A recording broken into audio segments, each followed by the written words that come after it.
This is the Sri Lanka Broadcasting Corporation.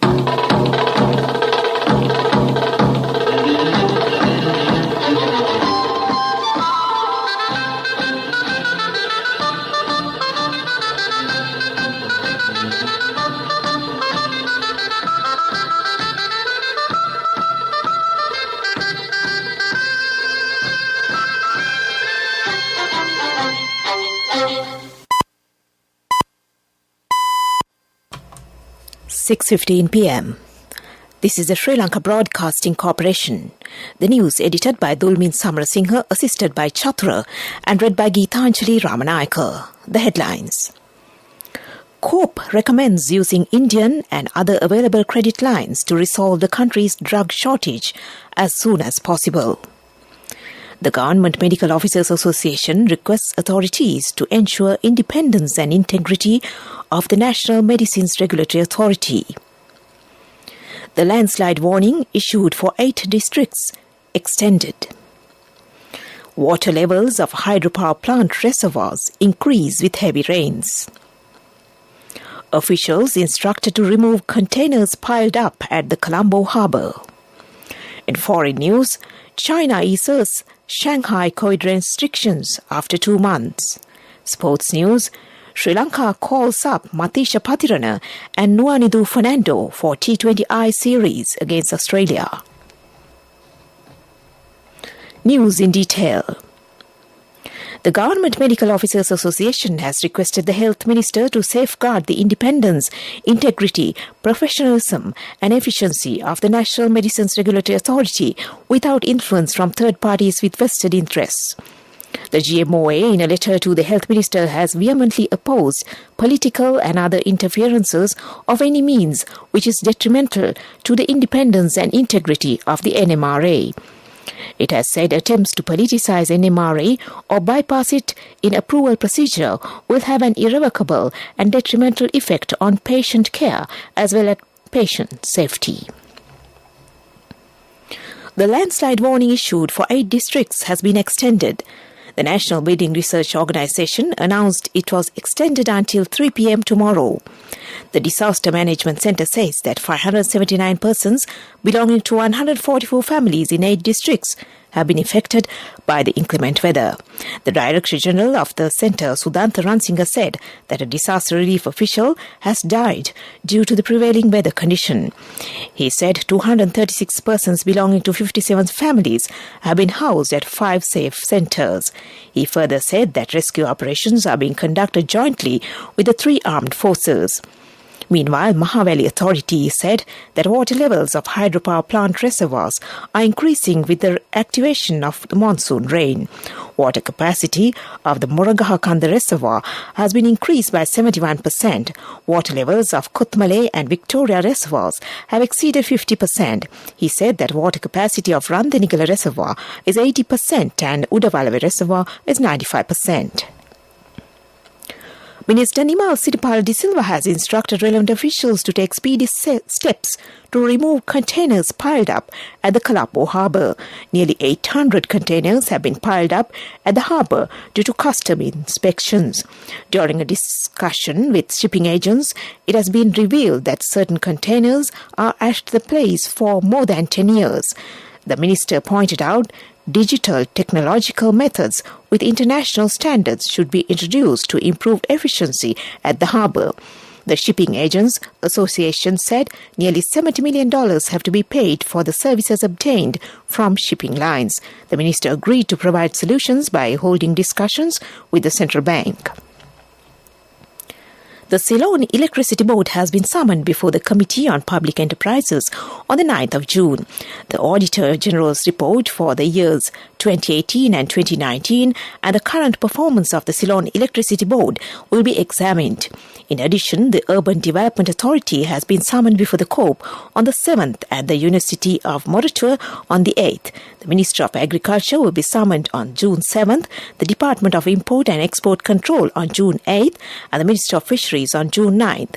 A special discussion on the current food crisis is scheduled to be held on June 10th with the officials of relevant ministries and departments. This news broadcast comes to you from the Sri Lanka Broadcasting Corporation.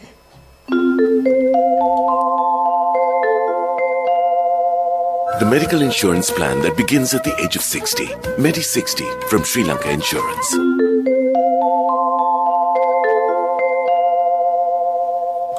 Due to inadequate diesel for the private buses, Lanka Private Bus Owners Association has decided to stop operating from Monday.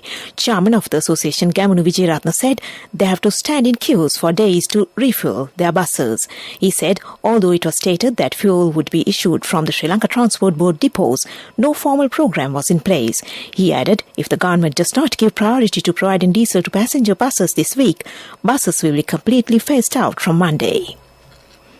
Professor Amal Kumarage of the Morato University says that 3% of the gross domestic product is spent on fuel for passenger transport. He said the highest quantity of fuel in the country is used for transport activities, which is an obstacle for development. Therefore, he said that scientific methodologies should be introduced to develop public transport services. More than 70 proposals have been received to supply petroleum products last month. Minister Kanchana Wijesekara said that the Petroleum Corporation and Energy Ministry have received these proposals. He said all proposals will be evaluated by a committee consisting of state officials. In a Twitter message issued by the minister, it has been stated although a majority of those have met technical requirements, they have not met accepted payment methods. He has said anyone can submit proposals to the Petroleum Corporation or the Energy Ministry.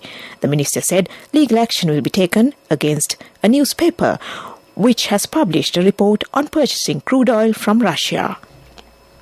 13 suspects, including parliamentarians Sanat Nishanta and Milan Jayatilaka, who were arrested in connection with violence on the 9th of May, has been re-remanded until the 8th.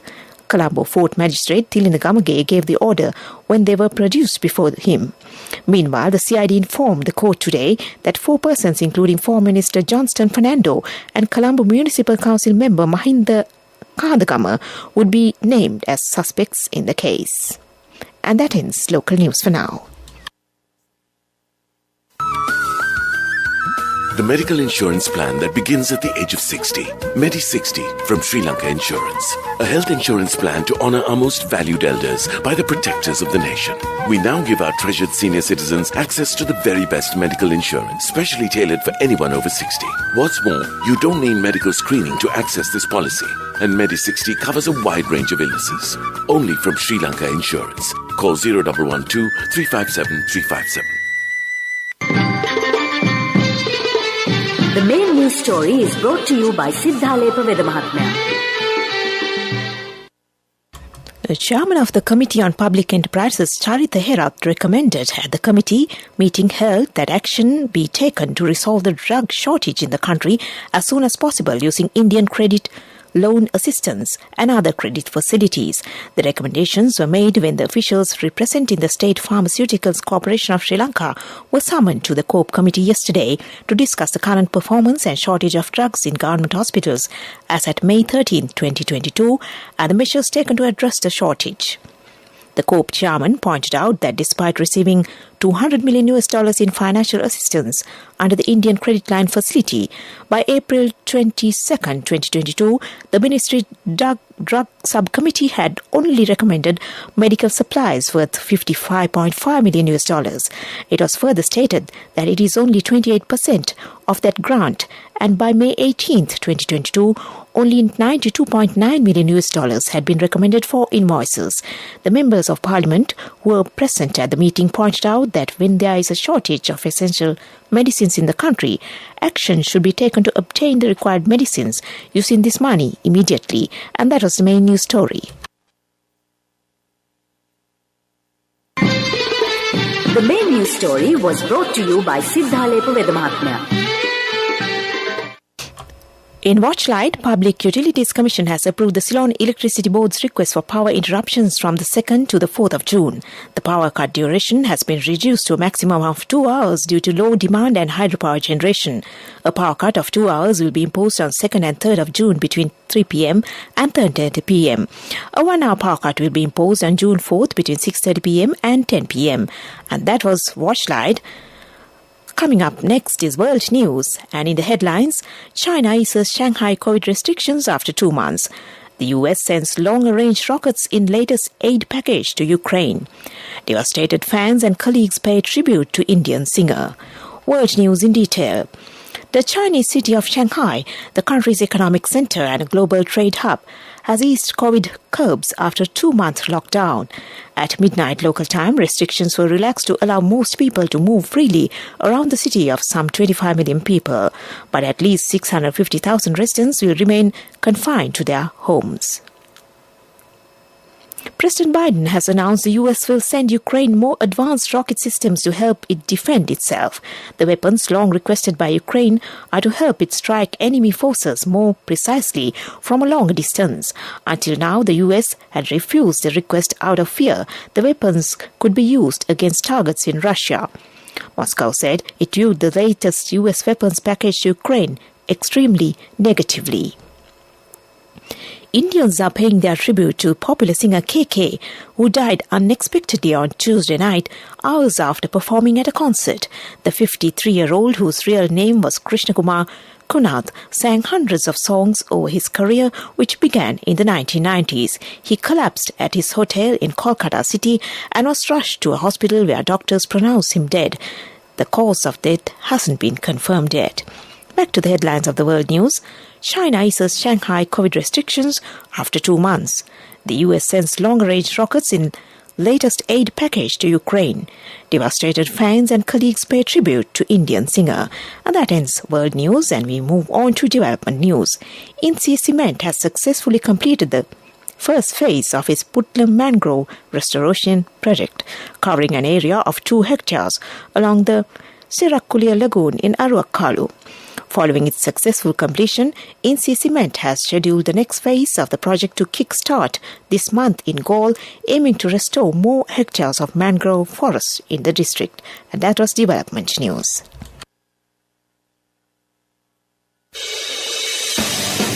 Sports news is brought to you by Sampath Bank. We present your future. Top order batter Nuanidu Fernando and right-arm seamer Matisha Patrana have broken into Sri Lanka's T20I squad for the forthcoming series against Australia. However, there are no places for all-rounder Dhananjaya De Silva, fast bowler Rahiru Kumara or wicketkeeper batter Dinesh Chandimal and Niroshan Dickwella. Kusal Mendis is likely to take the gloves. Making a return to the T20 squad also are seamers Kasun Rajitha, left-arm wrist spinner Lakshan Sandakan. Leg spinner Jeffrey Vandersay has, like Dickwella, been relegated to the standby players list. Avishkas Fernando and Kusal Pereira remain unavailable through injury. The 3-match series begins on the June 7th at Ketarama, Colombo. In business news, Windforce has shown tremendous resilience amid turbulent times, maintaining stability in both top line and gross profitability over financial years 2021 and 2022. It has recorded a group revenue of 4,393 million rupees, contributing to a 2% year-on-year growth and a gross profitability of 2,724 million rupees, reflecting a gross profit margin of 62%. And that was business news. Cash through NSP globally and win wonderful gifts locally. From October 1st, 2021 to December 31st, 2022. Remit a minimum of $100 or an equivalent amount in any foreign currency 3 times through NSB U Trust. Business News, sponsored by National Savings Bank, the safest place for your money. Business News, sponsored by Cash through NSP globally and win wonderful gifts locally. Will you be the lucky winner of the NSP Golden Jubilee? 50 gold sovereigns for the top prize winner of the NSP Golden Jubilee. Scooters for the 10 second prize winners. iPhones for the 10 third prize winners. Mountain bikes for the 29 fourth prize winners. From October 1st, 2021 to December 31st, 2022. Remit a minimum of $100 or an equivalent amount in any foreign currency 3 times through NSB U Trust. In economic news, considering the recent development in the country and measures that have been taken, the Ministry of Finance, Economic Stabilisation and National Policies has taken 2 actions under the Imports and Export Control Act No. 1 of 1969. It has postponed effective date of Imports Control Regulations on Payment Terms No. 7 of 2022, published on May 6, 2022. It has terminated Imports and Export Control Regulation number 5 of 2022 and number 6 of 2022 effective from today. That are the economic news, and we move on to the weather report. The Met Department says showers or thundershowers will occur at times in the western Sabaragamuwa and northwestern provinces and in the Kandy, Nuwara Eliya, and Mathura districts. Fairly heavy showers above 75 millimeters may occur at some places in the western Sabaragamuwa provinces and in the Kandy, Nuwara Eliya, and Mathura districts. Several special showers may occur in the Anuradhapura district. Strong winds about 40 km per hour can be expected at times in the western slope of the Central Hills, northern, north central and northwestern provinces and in the Trincomalee and Hambantota districts. That was the weather report. And to conclude this news broadcast, a reminder of the headlines. COPE recommends using Indian and other available credit lines to resolve the country's drug shortage as soon as possible. Government Medical Officers Association requests authorities to ensure independence and integrity of National Medicines Regulatory Authority. The landslide warning issued for 8 districts extended. Water levels of hydropower plant reservoirs increase with heavy rains. Officials instructed to remove containers piled up at the Colombo harbour. In foreign news, China eases Shanghai COVID restrictions after 2 months. Sports, Sri Lanka calls off Matisha Padrana and Nuwanidu Fernando for T20I series against Australia. And with that, we end this news broadcast from the Sri Lanka Broadcasting Corporation.